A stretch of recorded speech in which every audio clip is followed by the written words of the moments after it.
Hello everyone, welcome to our YouTube channel Destiny Commerce Academy. Today I would discuss about demand forecasting. Demand forecasting means to predict the company share in prospective market on the basis of past and present event. इनके past और present event के base पर experience के base पर जो आप future के लिए आपकी कंपनी की डिमांड को प्रेडिक्ट करते हैं उसको बोलते हैं demand forecasting.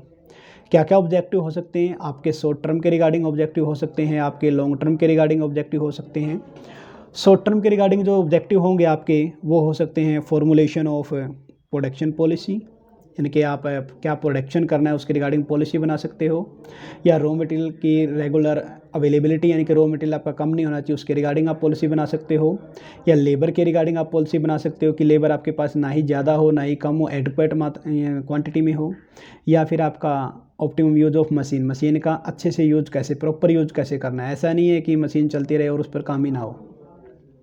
Determination of pricing policy, आपको प्राइस डिसाइड करना शॉर्ट टर्म के अंदर आता है, या सेटिंग सेल टारगेट सेट करना भी किसमें आता है, शॉर्ट टर्म डिमांड फोरकास्टिंग। और या फिर कैपिटल रिक्वायरमेंट, आपको पैसा चाहिए किसके लिए, शॉर्ट टर्म के लिए चाहिए तो शॉर्ट टर्म डिमांड फोरकास्टिंग में अंदर आ जाएगा, और आपको पैसा अगर लॉन्ग टर्म के लिए चाहिए तो लॉन्ग टर्म डिमांड फोरकास्टिंग के अंदर आ जाएगा। अगर प्लांट की कैपेसिटी प्लानिंग करनी है उसकी तो आपके क्या आ जाएगा, लॉन्ग टर्म के अंदर। और एफिशिएंट मैन पावर को अरेंजमेंट उसको रखना आपको कर्मचारी को लंबे टाइम तक, तो लॉन्ग टर्म के अंदर आ जाएगा। तो एक जो आपका क्वेश्चन बन सकता है वो यही, शॉर्ट टर्म डिमांड फोरकास्टिंग में क्या आता है, लॉन्ग टर्म में क्या आता है। तो आपको 5-7 पॉइंट दे देगा, उनमें से आपको बोल देगा कि शॉर्ट टर्म के रिगार्डिंग बताइए, या फिर बोल सकता है लॉन्ग टर्म के रिगार्डिंग आपको इनको बताइए कौन से आएंगे। ठीक है ना। अगर आपके पास कोई पुरानी कॉमोडिटी है तो उसको आप कैसे सेल आउट करोगे, उसकी कैसे डिमांड फोरकास्ट करोगे। पहला आ सकता है survey of the buyer intention, कि बायर आपके प्रोडक्ट के बारे में क्या करता है, क्या सोचता है, उसके रिगार्डिंग आपको सर्वे करना चाहिए। या फिर सेल फोर्स कंपोजिट, भी आपको सेल बढ़ाने के लिए क्या कुछ करना चाहिए, क्या क्या मिश्रण यूज करना चाहिए, वो आपके यहाँ पर आ सकता है। या फिर एक्सपर्ट का ओपिनियन क्या है, या डेल्फी मेथड। डेल्फी मेथड क्या होता है, आप अपने प्रोडक्ट को के बारे में किसी एक्सपर्ट से पूछते हैं, उसने जो राय दी है वो फिर आगे फर्दर किसी दूसरे एक्सपर्ट को दे देते हैं। यहाँ पर एक्सपर्ट मान लें कि आपने 5 एक्सपर्ट के पास अपना प्रोडक्ट के बारे में पूछा, लेकिन पांचों को ये नहीं पता कि उनके एक दूसरे की चेक हो रही है। मान लिया आपने ए के पास अपने प्रोडक्ट के बारे में पूछा तो उसने अपनी राय दी, अब वही आपने बी को दे दिया, लेकिन बी को ये नहीं बताया कि ये ए की राय है। ठीक है ना। इस तरीके से आप एक्सपर्ट का ओपिनियन ले सकते हो, जो आपको लगता है एवरेज होता है आप उसको कंसीडर कर लेते हैं। ग्रुप एग्जीक्यूटिव मेथड के थ्रू हम ओल्ड कमोडिटी को की मार्केट का, आप बोल सकते हो ओल्ड कमोडिटी को फोरकास्ट कर सकते हैं उसकी मार्केट के बारे में। इकोनॉमिक इंडिकेटर मेथड हम यूज कर सकते हैं। मार्केट टेस्ट मेथड हम यूज करते हैं। मार्केट टेस्ट का मतलब क्या होता है कि आपने जो जिस मार्केट में आपका प्रोडक्ट या आपका ओल्ड प्रोडक्ट है लेकिन नई मार्केट का आप यूज कर सकते हो कि ओल्ड प्रोडक्ट नई मार्केट में चलता है नहीं चलता। जैसे पहले अर्बन एरिया में चलता था, आप देख सकते हो आप विलेज में चलेगा नहीं चलेगा। स्टैटिकल मेथड होते हैं बहुत सारे, तो आप उनका यूज कर सकते हो। ये तो था आपका मेथड फॉर ओल्ड कमोडिटी, यानी कि पुराने प्रोडक्ट के रिगार्डिंग आप क्या मेथड यूज कर सकते हो डिमांड फोरकास्टिंग के लिए। अब आता है अगर नया प्रोडक्ट है तो उसके रिगार्डिंग क्या कर सकते हो। सर आप इवोल्यूशनरी आप कर सकते हो, सब्सिट्यूट्स आप यूज कर सकते हो, ओपिनियन के रिगार्डिंग, पुलिंग के रिगार्डिंग, मार्केट टेस्ट के रिगार्डिंग, एक्सपर्ट ओपिनियन के रिगार्डिंग हम बात कर सकते हैं। तो ये कुछ मेथड दिए गए हैं, तो इनका हम यूज करके नए प्रोडक्ट को चेक कर सकते हैं। ये था छोटा सा अपना डिमांड फोरकास्टिंग के रिगार्डिंग। इसके अलावा जो मोस्ट इंपॉर्टेंट टॉपिक है अपना वो है revelled preference theory of demand. जैसे रिवेल्ड प्रेफरेंस देना, आप किसको प्रेफरेंस देते हो ये मैटर करता है। ठीक है, तो इसके रिगार्डिंग हम पढ़ने वाले हैं। तो revelled preference theory of demand ये किसने दी थी, ये दी थी प्रोफेसर P.A. सैमुअल्सन ने दी थी, बाय ऑब्जर्विंग कंज्यूमर बिहेवियर, कि कंज्यूमर बिहेवियर को ऑब्जर्व करने के कारण। फिर था professor Tapas Majumdar writes describe the revealed preference theory as behaviouralistic ordinalist approach, इसको बोला है, यानी कि बिहेवियर अप्रोच किसने बोला है, मजुमदार ने बोला है। कंज्यूमर बिहेवियर की स्टडी के रिगार्डिंग ये थ्योरी किसने दी थी, सैमुअल्सन ने दी थी। तो आपको थोड़ा सा ये याद करना है, ठीक है ना। नेक्स्ट आता है फिर आपका डेविएशन ऑफ डिमांड थ्योरम। ठीक है, अगर आप इसको करना चाहो तो आप इसको किस तरीके से कर सकते हो सर, इनके हम डायग्राम बनाकर भी कर सकते हैं। रिवेल्ड प्रेफरेंस थ्योरी के रिगार्डिंग हम बात करें तो सबसे पहले आता है positive theorem in case of the price fall, या फिर negative demand theorem in case of the price rise. देखो हमें पता है, देखिए प्राइस अगर कम होगा तो क्वांटिटी डिमांडेड बढ़ेगी, ये हमें पता है, ठीक है। तो एक लाइन दी गई है, आप बोल सकते हैं ये सर क्यू से लेकर पी तक की, ये एक लाइन मैं ड्रॉ कर रहा हूँ यहाँ पर, ठीक है। ये एक लाइन दी गई है क्यू से पी तक के रिगार्डिंग, ये प्राइस लाइन है आपकी। अब दो चीज़ें करते हैं, हमें क्या करना है, प्राइस को सर फॉल करना है, प्राइस को गिराना है। अब प्राइस को गिराना है तो एक काम कर सकते हो, मान लिया सपोज करो एक्स कमोडिटी का प्राइस फॉल हो गया, when price fall, when price fall, यानी कि एक्स कमोडिटी का अगर आपने प्राइस गिरा दिया तो क्या होगा सर, उसकी डिमांड बढ़ेगी, ये तो हमें पता ना सिंपल।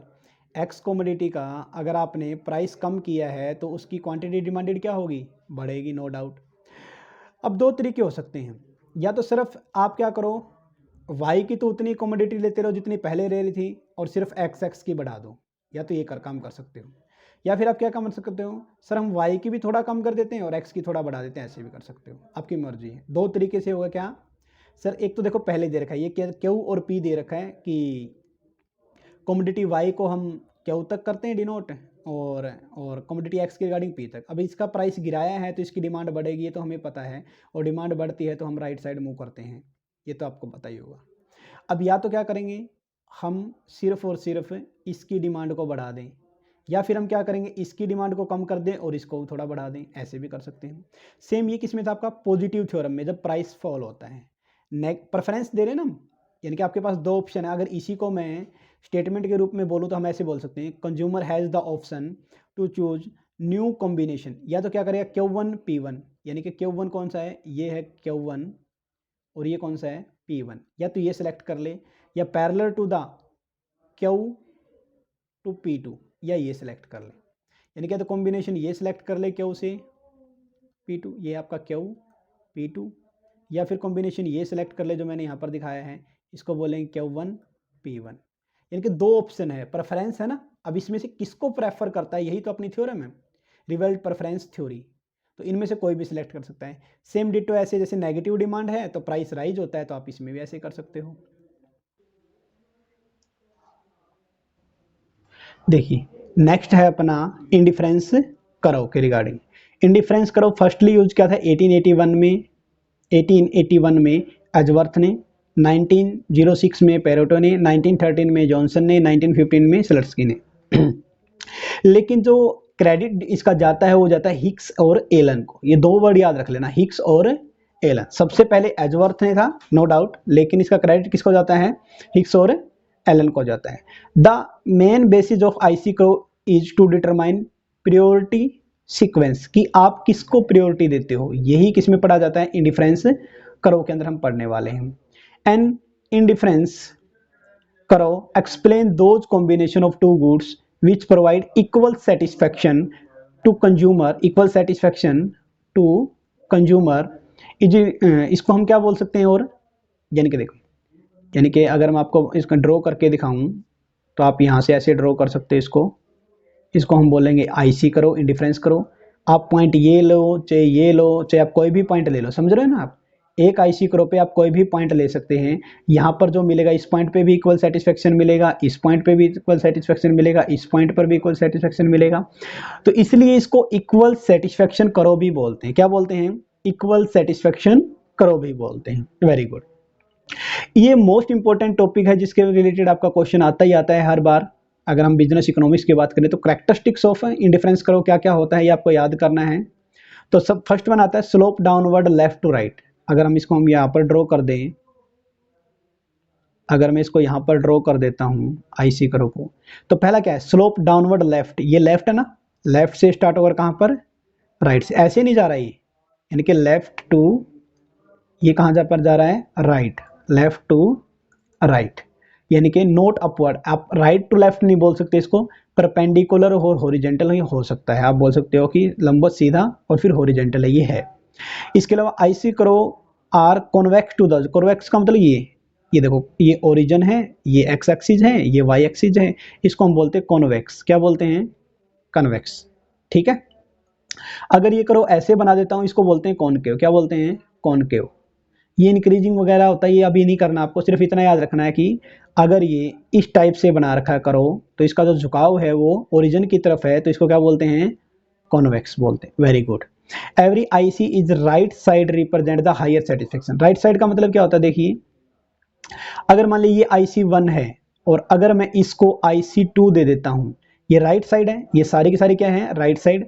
और इस साइड क्या है? सारा का सारा आप बोल सकते हो सर ये लेफ्ट साइड है। क्या है ये? अगर मैं इस साइड की बात करता हूँ, ये क्या है? सारा लेफ्ट साइड है, ठीक है ना? यानी कि यहाँ पर लेफ्ट साइड है और यहाँ पर राइट साइड है। तो राइट साइड है तो मतलब ज़्यादा सेटिस्फेक्शन है, लेफ्ट साइड है तो कम सेटिस्फेक्शन है। इसके अलावा क्या बोला गया है और इंडिफरेंस कर्व के regarding? IC never intersect each other. हाँ, जैसे IC1 है तो ये कभी भी ऐसा नहीं हो सकता, या ये IC ऐसा दे रखा आपको IC1, या ऐसा नहीं हो सकता। क्यों? क्योंकि हमें पता है सर, अगर एक ही पॉइंट पर आप, अगर मैं कलर चेंज इसका करता हूं तो एक ही IC कर्व पर जितने भी पॉइंट होते हैं वो क्या करते हैं? सेम सेटिस्फेक्शन देते हैं। पहली बात तो आपने ये पढ़ा हुआ है। और दूसरा आपने पढ़ा है क्या कि सर जो राइट साइड होता है वो ज़्यादा सेटिस्फेक्शन देता है, लेफ्ट साइड जो होता है वो क्या करता है? कम सेटिस्फेक्शन देता है। अब देखो, ये इस साइड से तो राइट में ये हो गया, ये ज़्यादा सेटिस्फेक्शन देना चाहिए किसके बजाय? इसके, ठीक है। लेकिन यहाँ पर क्या हो गया सर? ये तो सेटिस्फेक्शन कम दे रहा है, ये ज़्यादा दे रहा है, तो इसलिए इंटरसेक्ट भी नहीं कर सकते। IC1 और IC2 कभी भी इंटरसेक्ट नहीं करेंगे, ये भी ध्यान रखना, एक दूसरे को काटेंगे नहीं। कैन और कैन नॉट बी पैरेलल। जरूरी नहीं है कि IC1 जो दे रखा है इसी के बिल्कुल पैरेलल IC2 चलेगा। IC2 ऐसा भी हो सकता है, IC3 ऐसा भी हो सकता है, IC4 ऐसा भी हो सकता है, समझे मेरे ना बात? या IC5 ऐसा भी हो सकता है। ये क्या बोल रखा है इसने? इसका कहने का मतलब क्या है कि ये पैरेलल होना, इनके बीच में गैप होना सेम जरूरी नहीं है। IC never touch x axis, और IC जो कभी भी एक्स एक्सिस को टच नहीं करता। एक्स एक्सिस का मतलब जैसे ये आपकी एक्स एक्सिस है, ये वाई एक्सिस है, ये ना ही तो कभी इसको टच करेगा ऐसे और ना ही कभी एक्स एक्सिस को टच करेगा। यहाँ कभी टच नहीं करता और ना कभी यहाँ पर टच करेगा, क्योंकि अगर यहाँ पर टच करेगा तो इट मीन्स आप बोल दोगे सर ये परफेक्ट सब्स्टिट्यूशन का एग्जांपल है। किसका परफेक्ट का? तो एक गुड्स को ही सारी कंज्यूम कर रहा है, जितने पैसे थे सारे इसने वाई गुड्स पे लगा दिए, यहाँ एक्स पे तो कुछ भी नहीं लगाया। अगर ये ऐसा टच कर रहा है, इसका मतलब सारे पैसे इसने एक्स गुड्स पे लगा दिए, वाई पे कुछ भी नहीं लगाया है। क्या कुछ दिया गया? देखो, ये कॉन्वेक्स दे रखा है, आपको दिख रहा होगा डायग्राम, ये क्या है? कॉन्वेक्स है। ये राइट साइड है IC कर्व की, ठीक है। अगर मैं मान लिया कि इसको बेसिक IC कर्व मान लेता हूँ तो इसको 1 बोल देता हूँ, ये राइट साइड हो गया। राइट साइड तो ये ज़्यादा सेटिस्फेक्शन दे रहा है। इसको अगर नीचे करता हूँ तो ये लेफ्ट साइड होगा, ये कम सेटिस्फेक्शन कर रहा है। ये कॉन्वेक्स होता है, कॉनकेव नहीं होता, ये और ध्यान रख लेना, आपको कर लोगे ना? कॉन्वेक्स होता है ना कि कॉनकेव। अजम्पशन किसी भी जो हम थ्योरम वगैरह पढ़ते हैं या जो कुछ भी पढ़ते हैं इकोनॉमिक्स में, उनकी आपको क्या नहीं चाहिए सर? उनकी अजम्पशन याद होनी चाहिए कि जो पेपर में क्वेश्चन आता है वो अजम्पशन बेस पे ही चलता है। नेक्स्ट वन दे रखा है मार्जिनल रेट ऑफ सब्स्टिट्यूशन। क्या दे रखा है? Marginal rate of substitution. इसको बोलते हैं MRS। क्या बोलते हैं? MRS। Marginal rate of substitution refer to the rate at which individual exchange successive additional unit of 1 unit with other. यानी कि एक यूनिट को बदले में आप दूसरी यूनिट का जो एक्सचेंज कर रहे हो उसको क्या बोलते हैं? Marginal rate of substitution. This way the rate at which a person is ready to change additional unit of a commodity with additional unit of another commodity. यानी कि आप एक कमोडिटी लेने के लिए दूसरी कमोडिटी को जो छोड़ रहे हो तो किस रेट से छोड़ रहे हो, तब मार्जिनल रेट ऑफ सब्स्टिट्यूशन।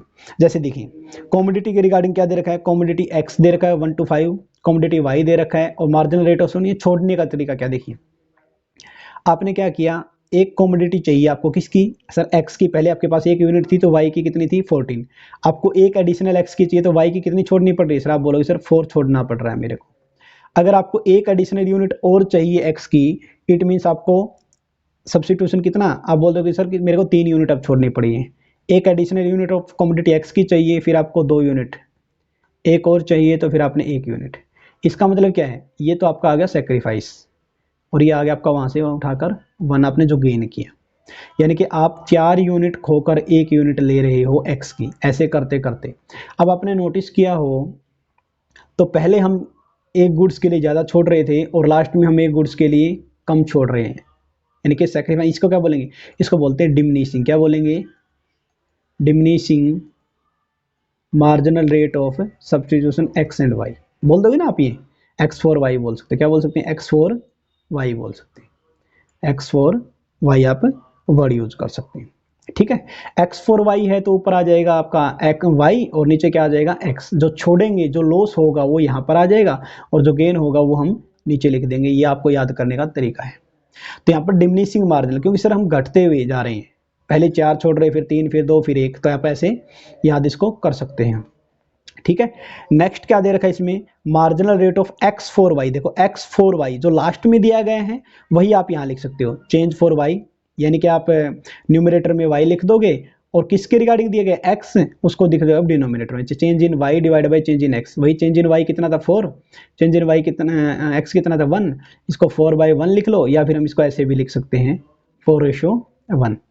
ठीक है ना, ये तो सिंपल है, आप कर लोगे ऐसा। नेक्स्ट वन दे रखा है फिर आगे y फॉर x, क्या दे दिया, y फॉर x के रिगार्डिंग दे रखा है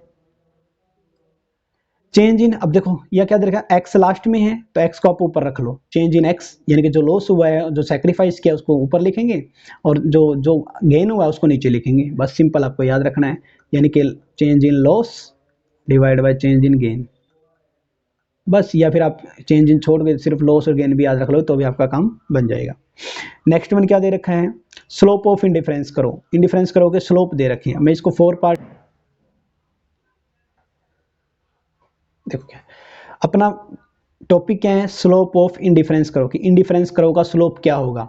if marginal rate of substitution is decreasing, अगर marginal rate of substitution decreasing है तो कॉन्वेक्स बनेगा, क्या बनेगा, कॉन्वेक्स बनेगा। और ये अभी हम करके आए हैं, याद आपको 4 3 2 1, इसके बदले में आपको क्या मिला था सर, 1 यूनिट, एक्स कमोडिटी की 1 यूनिट। ठीक है, तो ये आप जो छोड़ते आ रहे हो ये क्या है, ये है डिमिनिशिंग, डिक्रीजिंग, क्या है, marginal rate of substitution is decreasing, तब करो कैसा बनेगा, इसी करो कॉन्वेक्स बनेगा। अगर ये इंक्रीजिंग होता, अगर आप ऐसा करते हैं 1 2 3 4, तो इसको बोलते हैं मार्जिनल रेट ऑफ इंक्रीजिंग। तो इंक्रीजिंग के केस में कैसे बनेगा, कॉनकेव बनेगा, कैसा बनेगा, कॉनकेव बनेगा, ये याद रख लेना, हो जाएगा ना। अगर आप ऐसा करते कि y की 1 यूनिट लेने के लिए x की 1 छोड़ रहे हो, y की 2 यूनिट लेने के लिए y की इसकी 2 छोड़ रहे हो, सॉरी एक एक ऐसे रेशियो सेम लगा लेते हैं हम, अगर सेम ऐसा ही चलता रहता, ठीक है। या फिर 2 यूनिट लेने के लिए 2 छोड़ दिया, 3 यूनिट लेने के लिए 3 छोड़ दिया, 4 यूनिट लेने के लिए 4 छोड़ दिया, कहने का मतलब रेशियो अगर कांस्टेंट है, क्या है, कांस्टेंट है, 1 यूनिट के बदले 1 ही कर रहे हैं, तो क्या हो जाएगा आपका डायरेक्ट स्लोप, क्या हो जाएगा, डायरेक्ट स्लोप, जिसको हम क्या बोल सकते हैं, कांस्टेंट। और अगर मार्जिनल रेट ऑफ सब्स्टिट्यूशन 0, कि आपको कुछ भी नहीं छोड़ना पड़ रहा, तो अब क्या बन जाएगा, 90 डिग्री का कौन बन जाएगा, क्या बन जाएगा, 90 डिग्री का बन जाएगा आपका। ठीक है, ये याद रख ले। तो नेक्स्ट है अपना बजट लाइन या फिर प्राइस लाइन, हम इसको बोल सकते हैं। बजट लाइन या प्राइस लाइन को सैमुअल्सन ने बोला है कंजप्शन प्रोबेबिलिटी लाइन। इसके अंदर क्या कुछ होना चाहिए सर, 2 आर्टिकल्स होने चाहिए, उन आर्टिकल का प्राइस होना चाहिए और कंज्यूमर की मॉनेटरी इनकम गिवन होनी चाहिए। ठीक है, तो इसको 2 कंसेप्ट में हम पढ़ते हैं, या तो कि कंज्यूमर की जो इनकम है, क्या है कंज्यूमर की इनकम, वो बढ़ जाए या फिर कम हो जाए, तब उसके रिगार्डिंग क्या इफेक्ट पड़ेगा बजट लाइन पर, या फिर कमोडिटी के प्राइस में चेंज हो जाए, या वो कमोडिटी का प्राइस इंक्रीज या डिक्रीज हो जाए तब क्या चेंज होगा, ये हम पढ़ने वाले हैं।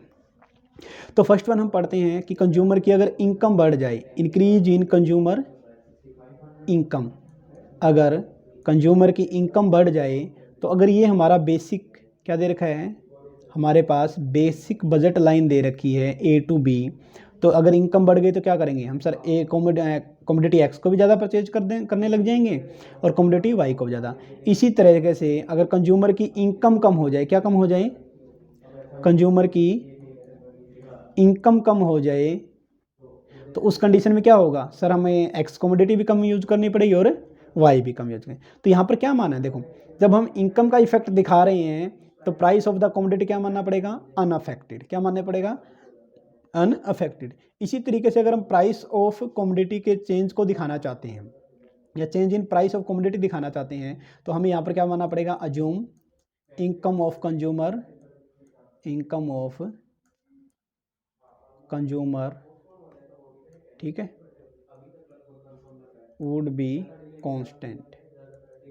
उसको क्या मानना पड़ेगा, हमें ये मानना पड़ेगा कि कंज्यूमर की इनकम क्या रहेगी, कांस्टेंट रहेगी।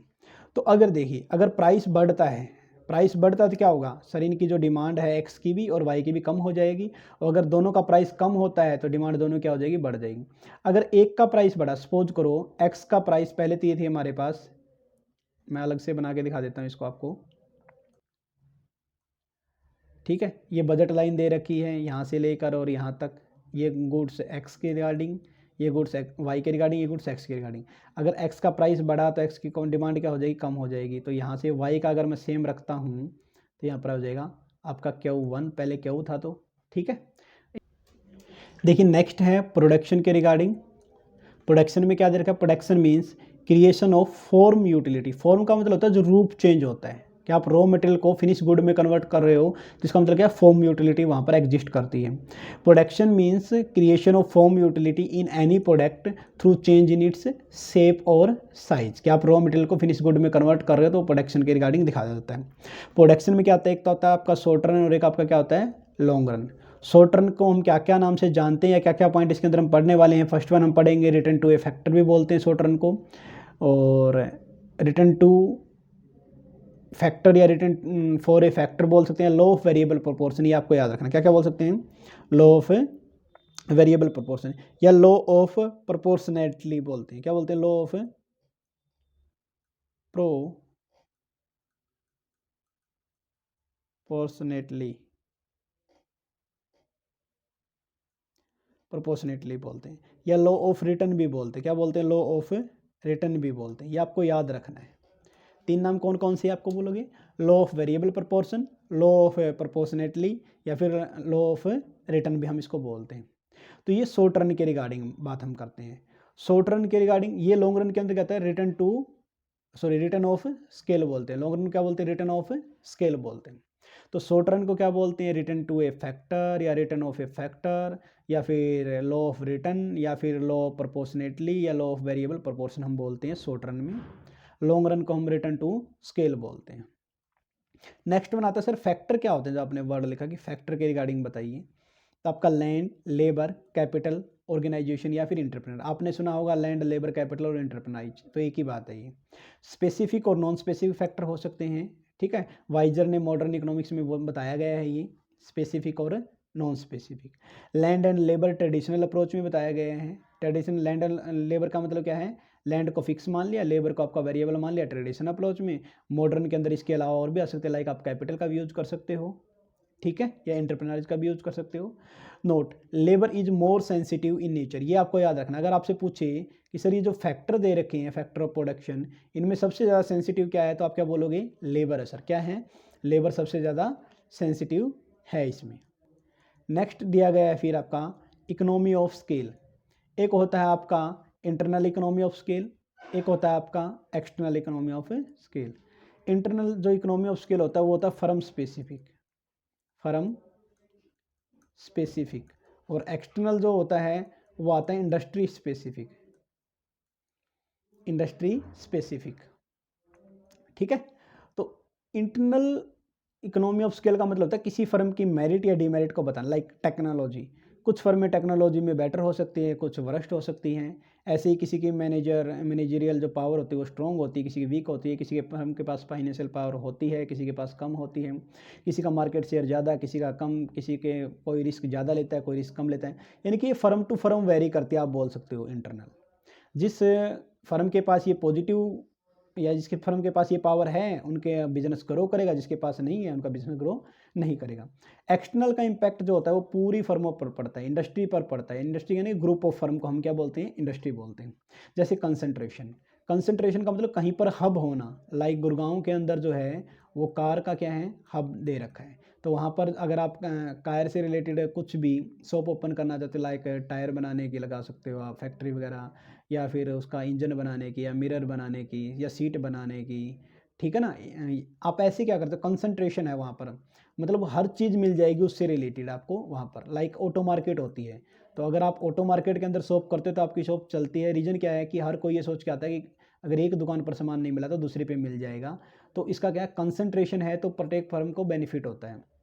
नेशनल इंपॉर्टेंस, नेशनल इंपॉर्टेंस के रिगार्डिंग भी हो सकता है। कई बार आपने देखा हो तो SEZ बना दिया, अगर वहाँ पर है कोई तो उसको टैक्स वगैरह नहीं देना पड़ता। एक्सपर्ट सर्विस, कि अगर आप एक पर्टिकुलर जगह पर मिलकर काम करते हैं, सारे जने हैं, तो वहाँ पर क्या करेंगे, एक्सपर्ट की राय इजीली मिल जाएगी, यानी कि इन्फॉर्मेशन आपको इजीली मिल जाएगी। तो एक्सटर्नल में होता है एक्सटर्नल इकोनॉमी ऑफ स्केल, जिसका इम्पैक्ट सभी फर्मों पर पड़ता है, और इंटरनल में उसका इम्पैक्ट सिर्फ एक फर्म पर पड़ता है। तो आपको ये ध्यान रख लेना थोड़ा सा। प्रोडक्शन फंक्शन कैसे निकालते हैं, क्यों का मतलब आपको आउटपुट दे रखा है, फंक्शन एफ का मतलब फैक्टर 1, इनके लेबर हो सकता है, कैपिटल कुछ भी लगा सकते हैं, F stand for the factor, ठीक है ना, ये एन तक चला जाएगा, यानी कि 4 या 5 जितने फैक्टर आप लेते हो तो वहाँ तक आप इसको ले जा सकते हो।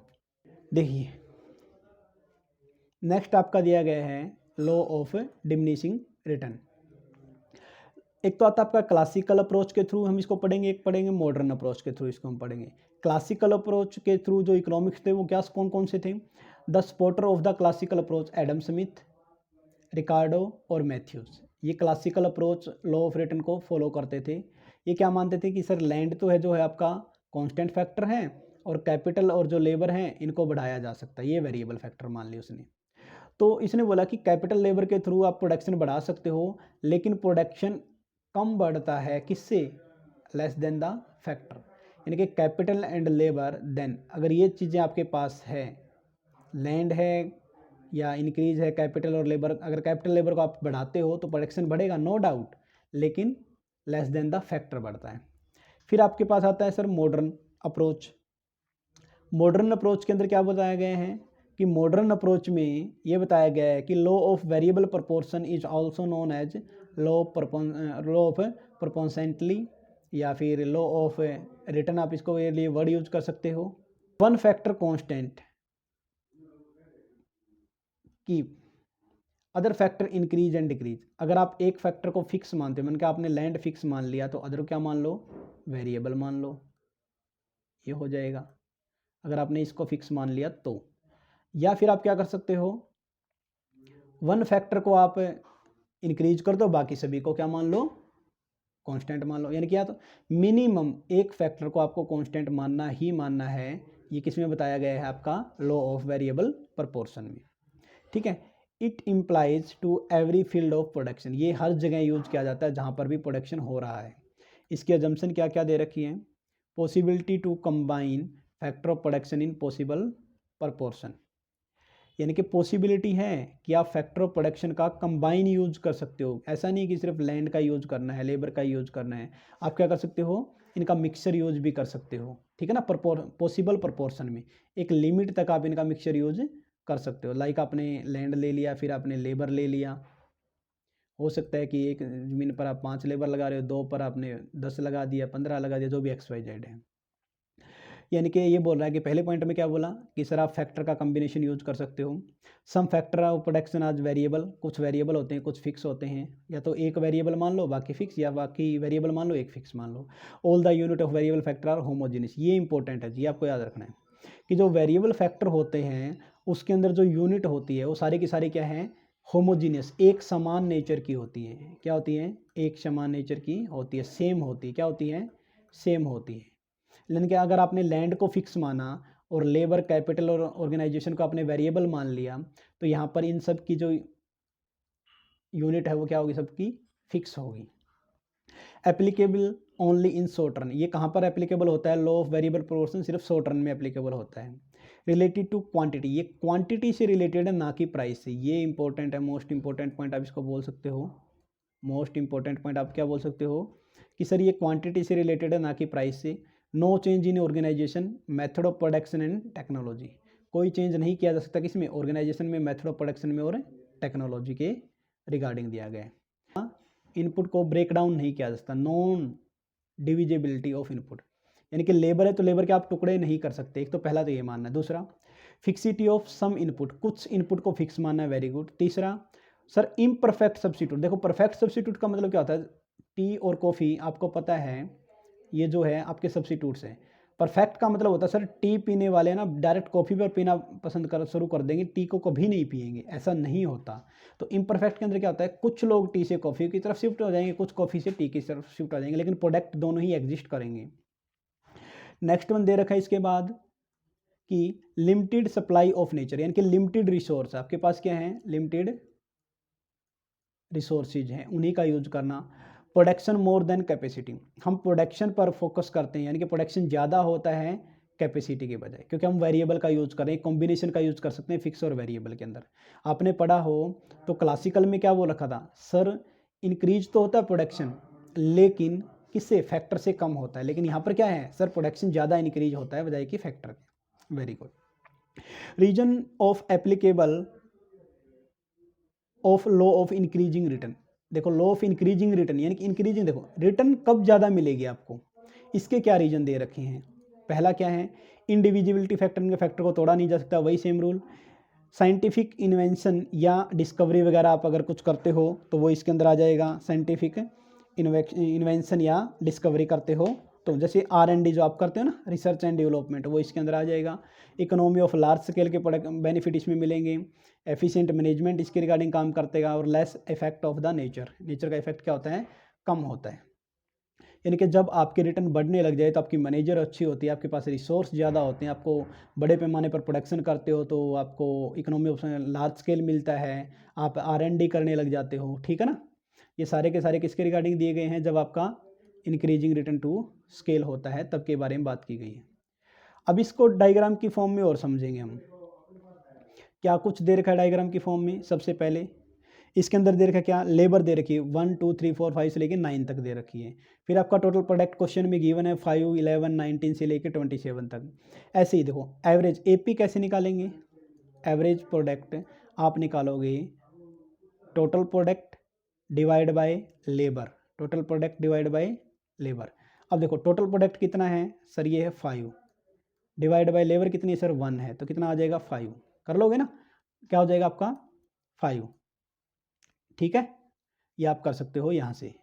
नेक्स्ट वन क्या देखा, देखो टोटल प्रोडक्ट कितना है 11, लेबर कितनी है 2, 11 बाय 2 5.5, फिर कितना देखा 19 डिवाइड बाय 3 6.3। ऐसे करते करते अगर आप करोगे 27 डिवाइड बाय 9 तो कितना आ जाएगा, ये 3 आ जाएगा, 13 नहीं है 3 है, 3.0 दे रखा है ना, ठीक है। इसी तरह से यानी कि एवरेज का आपको फॉर्मूला पता होना चाहिए। इसके अलावा आपको जो फॉर्मूला पता होना चाहिए MP का, मार्जिनल का, मार्जिनल का फॉर्मूला क्या है, आप बोल सकते हो चेंज इन TP, जो टोटल प्रोडक्ट में चेंज होता है वही आपको मार्जिनल में दिखाया जाता है। जैसे देखिए करते हैं हम स्टार्ट, अगर अभी देखिए पहली यूनिट तो हमने सेम लिख दी, अब क्या देखो 5 से 11 6 का डिफरेंस है, तो ये डिफरेंस ही क्या है आपका, मार्जिनल है। 11 से 9 8 का है तो 8 ही मार्जिनल है। ऐसे डिफरेंस अगर आप निकालते देखो, जो TP में डिफरेंस आ रहा है वही मार्जिनल के अंदर आप बोल सकते हो इसके अंदर, ठीक है ना। अभी देखिए आपने देखा हो तो MP यहाँ पर बढ़ रहा है, MP क्या हो रहा है, इंक्रीजिंग है, इंक्रीजिंग है तो इसको फर्स्ट स्टेज बोलते हैं, इसको बोलते हैं इंक्रीजिंग रिटर्न टू स्केल। क्यों, क्योंकि सर जो TP बढ़ रहा है किस रेट से बढ़ रहा है, MP जो है वो रेट डिसाइड करती है TP की। मैंने बोला देखो टोटल प्रोडक्शन बढ़ रहा है सर, लेकिन बढ़ती दर से बढ़ रहा है, तो कैसे पता चला, क्योंकि MP बढ़ रहा होगा। मैंने बोला सर टोटल प्रोडक्शन जो है वो बढ़ रहा है, घटती दर से बढ़ रहा है, कैसे पता चला, सर MP घट रहा होगा। मैंने बोला कि टोटल प्रोडक्शन जो है वो डिक्रीज हो रहा है, तो इसका मतलब आप बोलो सर MP नेगेटिव होगा। 3 सेंस बनेंगी, तीनों सेंस आपको याद रखने हैं। MP के कारण, यहाँ पर मैं लिख देता हूँ MP के कारण, रीजन कौन है, MP कारण क्या क्या होता है, पहली स्टेज में TP बढ़ता है, क्या बढ़ता है, TP बढ़ता है। दूसरी स्टेज में भी TP बढ़ता है, और तीसरी स्टेज में टोटल प्रोडक्ट क्या होता है, प्रोडक्शन कम होता है। क्यों होता है, इसके रीजन ये साइड में देख ही रखे आपने, क्यों होता है देखिए साइड में क्या क्या रीजन दे रखे हैं। पहला इंक्रीजिंग रिटर्न, अगर घटते बढ़ते हुए दर से बढ़ रहा है तो TP बढ़ते हुए दर से बढ़ेगा। फिर क्या दे रखा है, diminishing return, total product right return diminishing है तब भी बढ़ेगा। देखो जब तक MP यहाँ से लेकर और यहाँ तक MP क्या है, आप बोलो सर पॉजिटिव है, जब तक MP पॉजिटिव है TP बढ़ता रहेगा। देखो TP 31 तक आ गया, 5 से कितना हो गया 31 हो गया, तब तक MP क्या रहेगा, जब तक MP पॉजिटिव होगा तब तक टोटल प्रोडक्ट क्या होगा, आपका प्रोडक्शन बढ़ता रहेगा। MP जैसे ही नेगेटिव आया, MP जैसे ही नेगेटिव आया, टोटल प्रोडक्शन गिरना स्टार्ट कर देगा, टोटल प्रोडक्शन क्या करना स्टार्ट कर देगा, गिरना स्टार्ट कर देगा। वही दे रखा है, नेगेटिव रिटर्न है कब, प्रोडक्शन फॉल हो जाता है। तो ये आपको याद रखना है। आपका आज का टोटल ये लेक्चर आपको कैसा लगा हमें कमेंट बॉक्स में ज़रूर बताएं। Thank you.